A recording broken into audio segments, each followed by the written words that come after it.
I didn't realize there was this big battle going on. It's like, I didn't know.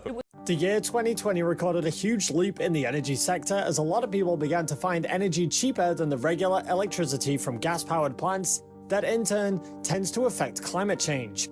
While the world is constantly tilting towards a far more sustainable future, Tesla Energy, ahead of lots of companies, has attracted attention from various investors as it has significantly reduced the cost of its energy supply. Through this video, you will understand how Tesla will take over the energy sector, which will in turn help triple the company's valuation. So, get a drink, sit tight and enjoy, and don't forget to hit that like button and subscribe for more quality content. You ready? Let's begin. The growth of Tesla's automotive sector actually influenced over 700% boost in stock price over the course of last year, and this came as a result of the company's overwhelming success in its automotive side. Tesla, as we all know, isn't the only automotive business, but is also an energy distributing company. However, the energy business got pushed to the sidelines for the fact that the automotive business was growing exponentially. Experts of industry trends have actually placed emphasis on Tesla's energy sector, and as a matter of fact, a particular venture capitalist recently promoted that once the company's energy business takes off, the market capitalization will double and furthermore triple due to the demand. Tesla, as a distributed energy company, focuses on harnessing and storing energy, which creates the avenue that will allow humans productively make use of it. While the cars are a manifestation that the company is actually working towards a sustainable future, their solar panels as well as Powerwalls are further indications that Tesla means well. The company's established itself as a major player in the alternative energy business, but over the years, attention has been moved away from its energy distribution to its vehicles, which are the most popular electric vehicles in the world. Currently, with new trends, investors have come to be well aware of the impacts that the company has had on the social energy and energy storage market. In the third quarter of 2020, Tesla saw a 111% increase in solar, with 57 megawatts deployed, which cannot be compared to the 27 in the second quarter of 2020. Furthermore, the company reported an 81% increase in energy storage, moving from 419 megawatt-hour to 759 megawatt-hour in Q2 and Q3 respectively. Additionally, the company has also been able to cut the cost of its solar panels, making them much cheaper than the national average cost. One major problem that a lot of companies have is the fact that their products remain costly due to the reason that they have not been able to cut off the soft costs. In case you don't know, Tesla has been able to make its solar program extra affordable because it has easily cut off soft costs, which includes most especially salespeople. Apart from the fact that I strongly believe that Tesla's energy business will boom in the coming years, a particular long-time Tesla investor is actually also keen on the idea of the energy business taking off. While the world is coming to realize the importance of sustenance, the support for alternative energy is growing, and it has placed Tesla as the lead company to a sustainable future, most especially when you consider their solar panels and energy storage options, which are more affordable than other competitive options. The energy generation infrastructure of the world is such that it has trillions of dollars, bonds, and value. Once the world finally relaxes on energy, Tesla will undoubtedly triple its valuation. In January, Tesla's share price rose more than $880, which made Elon Musk the richest man in the world, and according to Chamath P., who is the ex-Facebook executive, the richest person in the world should be someone that's fighting for climate change? Well, what do you think of that? Let me know in the comments section down below, and I'll be sure to respond. If Tesla's shares rise to 3 times their current price, Elon Musk might go on to become the very first trillionaire ever. Chamath, the founder of the venture firm Social Capital, has a pretty impressive track record. He was once a Facebook executive. He was an early investor in Slack and Box and went on to help make Virgin Galactic a public company.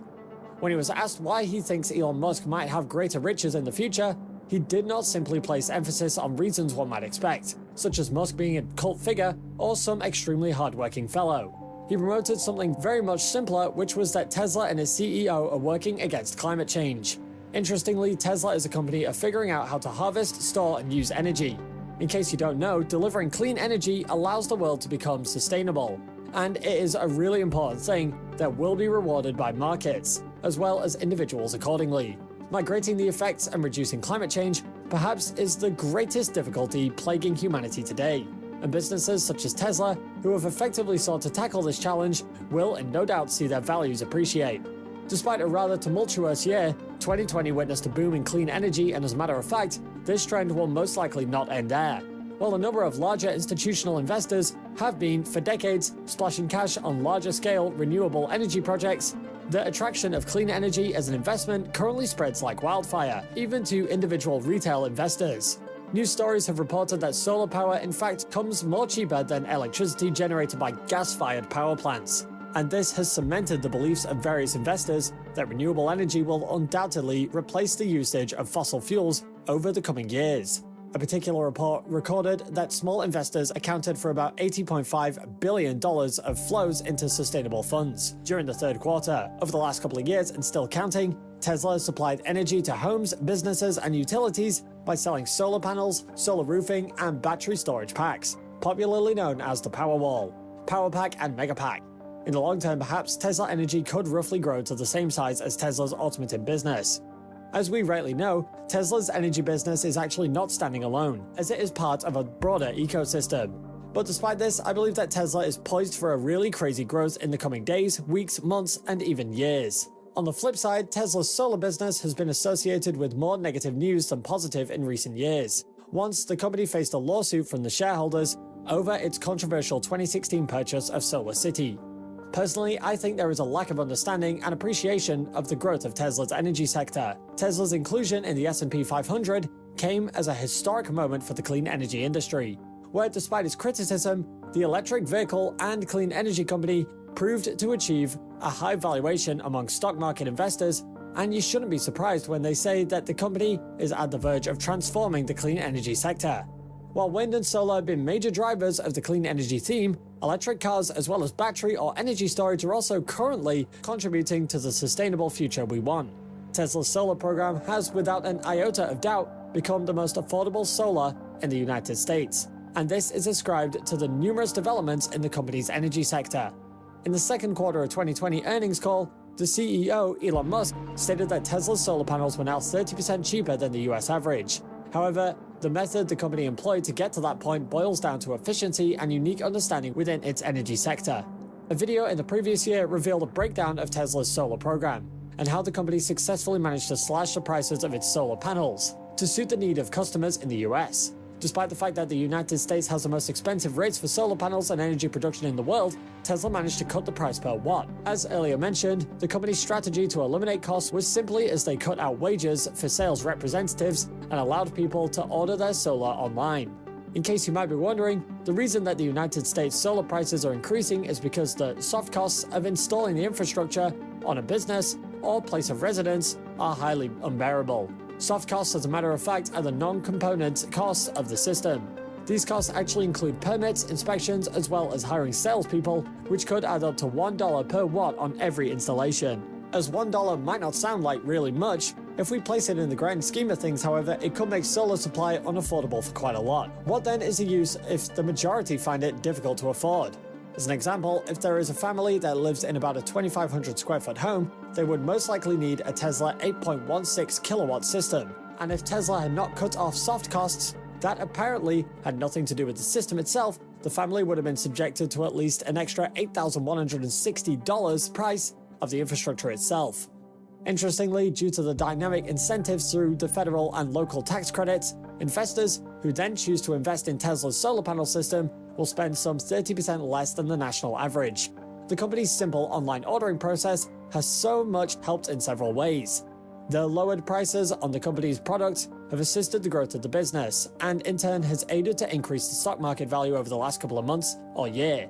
The solar infrastructure and its affordability has debunked the myth that powering homes from the sun is expensive, and the need for a sustainable future has placed the company in a position where its energy sector will witness a significant boom and thereby will possibly triple its evaluation.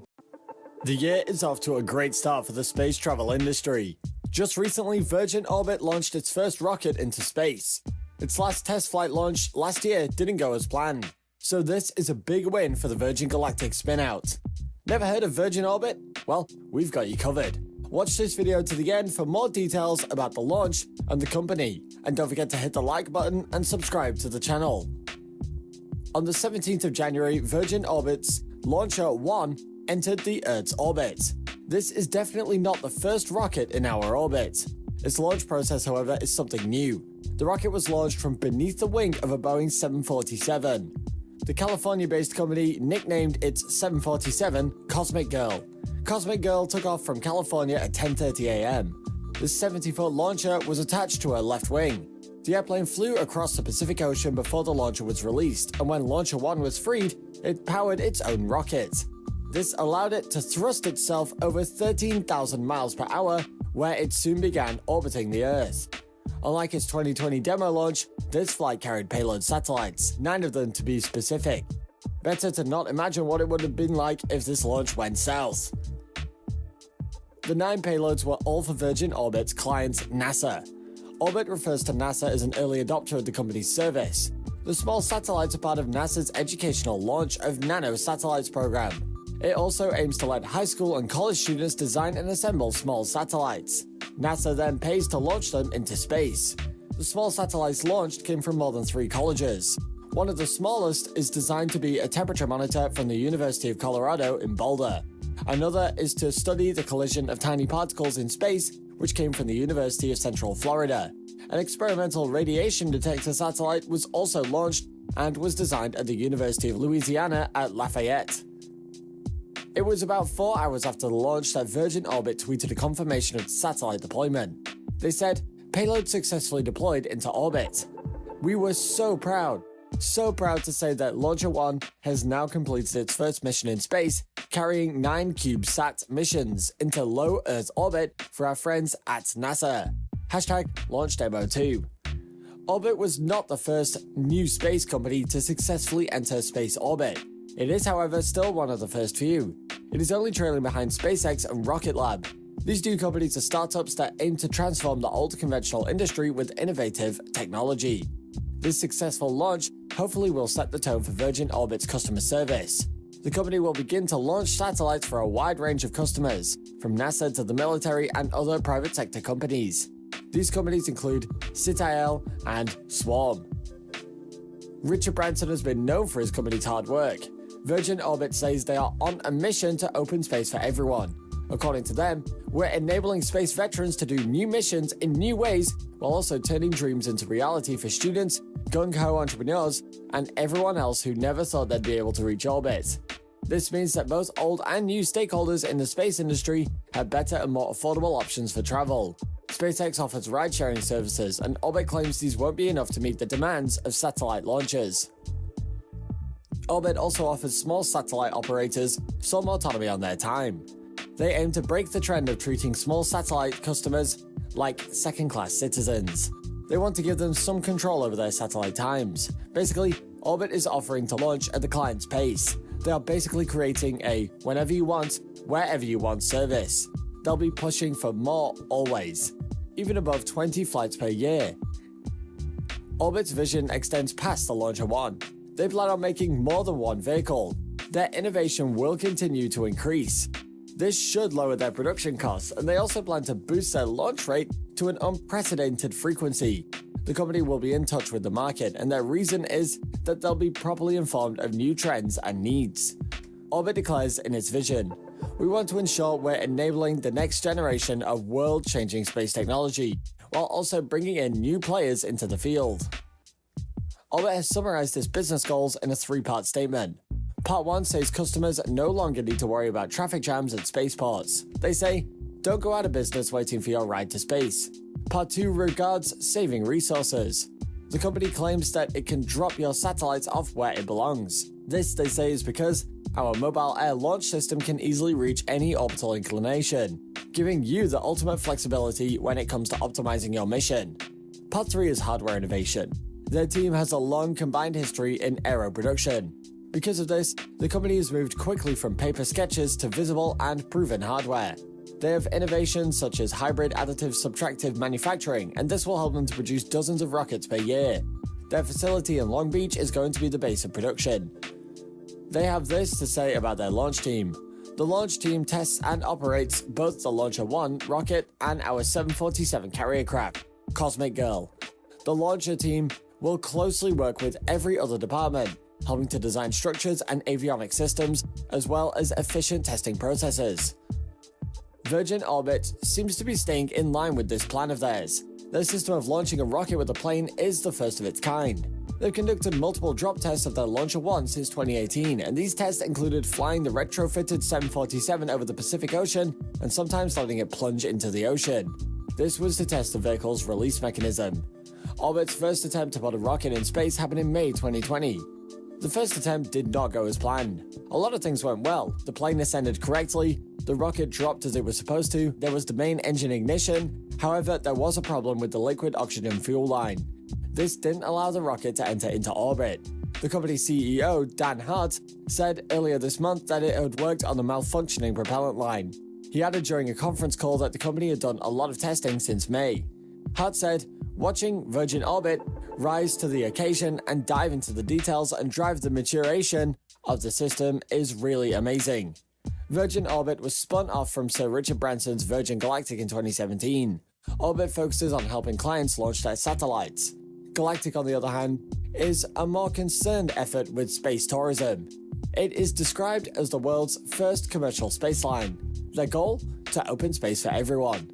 Sir Richard Branson has declared that we are at the vanguard of a new industry determined to pioneer 21st century spacecraft, which will open the space industry to everyone and change the world for good. Virgin Galactic currently runs the reusable ship to spaceflight system. This system exists with two spacecraft. One is the White Knight 2, a carrier aircraft, and the second is Spaceship 2. This is the world's first passenger-carrying spaceship, and it's built by a private company. The first spaceship that will enter service will be the VSS Unity. It was built by another Virgin sister company called the Spaceship Company. The spaceship is supposed to offer every person a chance to be a private astronaut. It will also be creating the community a unique research platform for space science. Galactic had planned another one of its space flights for October 2020, which was supposed to be a suborbital flight. However, for various reasons, it was pushed forward to December. The VSS Unity lifted off from New Mexico's spaceport, America. Things started smoothly. The carrier aircraft Eve dropped Unity on schedule at about 50,000 feet. The pilots were supposed to fire up Unity's rocket motor to head into suborbit, but that did not happen. The pilots brought the flight back to Earth. Thankfully, it didn't crash. Virgin Galactic representatives had this to say. Early update on the flight. The ignition sequence for the rocket motor did not complete. The vehicle and crew are in good shape. We have several motors ready at Spaceport America. We will check the vehicle and be back to flight soon. Later on, Galactic CEO provided another update saying, after being released from its mothership, Spaceship 2 Unity's onboard computer that monitors the rocket motor lost connection. As designed, this triggered a failsafe scenario that intentionally halted ignition of the rocket motor. This was Virgin Galactic's third mission set. We haven't seen another one yet. It seems that most of Virgin's attention was transferred to Orbit. With Orbit completing a space launch, is it possible that they would become stiff competition for the other space corporations? Will this in any way affect the Virgin Galactic stock? We can only wait and see what happens from there. What we do know is that Spaced and Blue Origin have to be on their toes this year. Virgin Orbit will most likely launch more and more rockets. The satellite produced by their clients will have to have a significant impact before their competing space travelers can catch up. Already, Branson and Orbit CEO are talking about clients lengthening their contracts. Dan Hart said in an interview after the launch that there have been many more calls and messages for the company's service. Virgin Orbit itself has already created a spin-off, the company itself. The subsidiary is called Vox Space. Its goal is to launch small satellites to orbit specifically for the US national security market. This company will of course make use of Launcher 1. The US government has declared the space sector as essential. This is why work did not stop even with the health crisis of 2020. The crisis did affect Virgin Orbit a bit. They had to shift their launch to December initially. This was because some of their important off-ground staff were on preventative quarantine. This had them a little short on workforce. Virgin Orbit is currently making strides in the sector. Its Boeing 747 launch method is set to revolutionize the game. In theory, this will make rocket launches possible from anywhere a 747 can take off and land. We're definitely keeping our eyes open to see how this plays out for the company and the world at large. The richest man in the world at the moment says that Mars is not the place that humans will be comfortable living. This does not mean that the billionaire is not interested in space exploration or sending regular people to space though. His only problem with that is that he does not like the idea of having to go to Mars. The CEO of Amazon and Blue Origin has made some comments which seem to be with regard to the SpaceX CEO Elon Musk's stand on wanting to inhabit Mars. Bezos made a statement that seemed to advise Musk to rethink his ambitions. He said, "My friends who want to move to Mars, I say do me a favor. Go live on the top of Mount Everest for a year first and see if you like it, because it's a garden of paradise compared to Mars." There's so much more to say about this space fiasco, and we're sure to bring you all of the details, so make sure you stay until the end, and like and subscribe if you haven't already. The founder of Amazon and aerospace company Blue Origin is interested in sending people to space, but not necessarily in colonizing Mars or staying on other planets. Bezos says that moving to space will become necessary as the population is expanding and the resources of Earth are gradually being depleted. He's predicted that in the future, an Earthbound population would face population control and energy rationing. He believes that space is a viable place for humans to live, and says that the solar system would have enough to support 1 trillion humans. He envisions an incredible and dynamic civilization that would possibly have 1,000 Mozarts and 1,000 Einsteins. However, Bezos does not think that this migration to space will involve living on planets. He envisions humans living in self-sufficient space structures, like those designed by Princeton physics professor Gerard O'Neill. According to the National Space Society, these space settlements include 2 cylinders, each 20 miles long and 4 miles in diameter. These ideas from Gerard O'Neill are what have pushed Jeff Bezos to build Blue Origin. In describing the settlements, O'Neill said, "It is possible to have a rapid growth of wealth and productivity and living space and comfortable living conditions for people, not on the Earth and not on another planetary surface, the Moon or Mars or something like that, but rather in habitats that are built on free space." O'Neill added that it's possible to make habitats which are relatively big enough to be very Earth-like, out of ordinary materials like steel and aluminium and glass. And it's possible to find these materials in very large quantities on the surface of the Moon, and eventually in the asteroids. Bezos believes that the space colonies we will have to build will have many advantages. The main one is that they will be close to the Earth. By his calculations, the transit time and amount of energy required to move between planets are so high, and staying on other planets would not be very feasible. In addition, Bezos says that the Earth will be solely for residential and light industry purposes, and the heavy industry would be in the space colonies. Just like Bezos, Tesla and SpaceX CEO Elon Musk is of the opinion that humans will live on multiple planets. He really believes in the future of space and thinks that it is important for humans to be spacefaring and out among the stars. He is insistent on seeing that all of the things in science fiction become reality one day. In contrast to Jeff Bezos' idea, Musk sees humans terraforming Mars. He wants to see how the surface of Mars can be inhabitable so that the people can live there. He knows that it will be extremely risky and hard. He even says that there's a big risk of death, as there is only a slight possibility that one would land successfully. He does not deny the risks of reaching for Mars, and says that the first expedition to Mars will be really dangerous. In his own words, the risk of fatality will be high. There's just no way around it. It would be basically, are you prepared to die? And if that's okay, then you're a candidate for going. He also adds that even if you successfully land, you'll have to work a lot to build a base, which will be a very harsh environment. The possibilities of coming back from such an exploration are quite slim. Musk knows this, but is still optimistic about human life on Mars. He believes that this risk is worth it to galvanize people to leave Earth for good. "I think it would be the most inspiring thing that I can imagine," the SpaceX CEO said. "Life needs to be more than just solving problems every day. You need to wake up and be excited about the future, and be inspired and want to live." Elon Musk is living with high prospects for the future, and the red planet awaits him. Why is Mars difficult to live in? Well, Mars is about 158 million miles from Earth and has an atmosphere roughly 1% as dense as the Earth's surface. This makes the planet a valid vacuum chamber. This means that spacesuits would be required for any journey outside. For example, at the top of Mount Everest, air pressure is about 33% of what it is at sea level. This pressure is enough for humans to get by barely fine without a spacesuit, but supplemental oxygen will still be required. Another thing is that it is far colder on Mars. The planet has an average global temperature of minus 81 degrees Fahrenheit. In contrast, the peak of Mount Everest has an average temperature of between 0 and minus 17 degrees. Mars is typically a large freezer. There is also another consideration about Mars, which is the radiation exposure of the planet. If someone were to spend a year on the red planet's surface, they would receive about 234 microsieverts (MSV) of radiation exposure. What does that mean?